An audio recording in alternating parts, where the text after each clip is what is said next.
Je ne suis pas pour le pasteur, je ne suis pas pour les leaders, je ne suis pas pour les musiciens. Je suis pour la vérité. Il faut qu'on dise la vérité calmement mais fermement.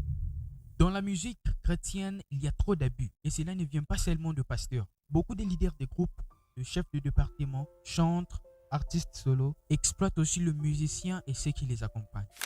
Regarde un exemple simple. Une maison de production te propose 15 000 balles pour un concert. Tu acceptes. Mais toi, leader, tu donnes 50 $ au pianiste, 50 $ au batteur, 50 $ au guitariste, 50 $ au choriste. Mais c'est honteux. Ce n'est pas un service pour Dieu, c'est de l'abus, c'est de l'exploitation, c'est de l'injustice. Parce que ces musiciens te donnent leur temps, leur énergie, leur talent, leur répétition, leur déplacement, leur nuit blanche, leur sacrifice et leurs années d'entraînement. Et toi, tu prends 15 000 balles pour leur donner 50 $. Non, même Dieu ne peut pas cautionner ça. Ce n'est pas qu'une question d'église, c'est une question de justice. Un musicien ne doit pas servir Dieu en fixant un montant au ministère.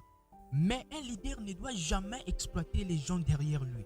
Les deux sont bibliques, les deux sont équilibrés, les deux sont responsables. Pour les leaders, artistes et chantres, si une maison de production vous donne 15 000 balles, vous ne pouvez pas donner 50 $ à des gens qui ont travaillé avec excellence. C'est mal, c'est injuste, c'est anti-biblique. Tu ne peux pas devenir millionnaire en laissant ton équipe dans la misère. Tu ne peux pas acheter belle voiture, costume cher, appartement alors que ton batteur marche à pied. Tu ne peux pas vivre dans l'abondance alors que ton choriste ne mange parfois qu'une fois par jour. Dieu n'accepte pas ça. Au ciel, ce n'est pas bon. Pour les musiciens et chantres, ne vendez pas votre ministère. Ne servez pas Dieu avec des conditions. Ne laissez pas l'argent être votre moteur. Mais ne vous laissez pas exploiter non plus. Votre talent mérite du respect. Proverbe chapitre 3 verset 27. Ne refuse pas un bienfait à celui qui a droit. Ne donne pas 50 $ à celui qui mérite 500 $. Jacques chapitre 5 verset 4. Voici les salaires des ouvriers dont vous les avez frustrés. Dieu lutte contre les leaders injustes. Colossiens chapitre 3 verset 23. Faites tout de bon cœur comme pour le Seigneur. Ne servez pas pour l'argent. 1 Timothée chapitre 5 verset 18. L'ouvrier mérite son salaire. Un musicien professionnel ne peut pas être payé n'importe comment. Romains chapitre 13 verset 7. Rendez à tous ceux qui leur est dû. Honneur à qui honneur est dû. Cachet à qui cachet est dû.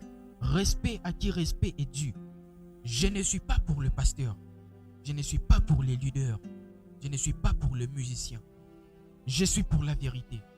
Et la vérité est simple.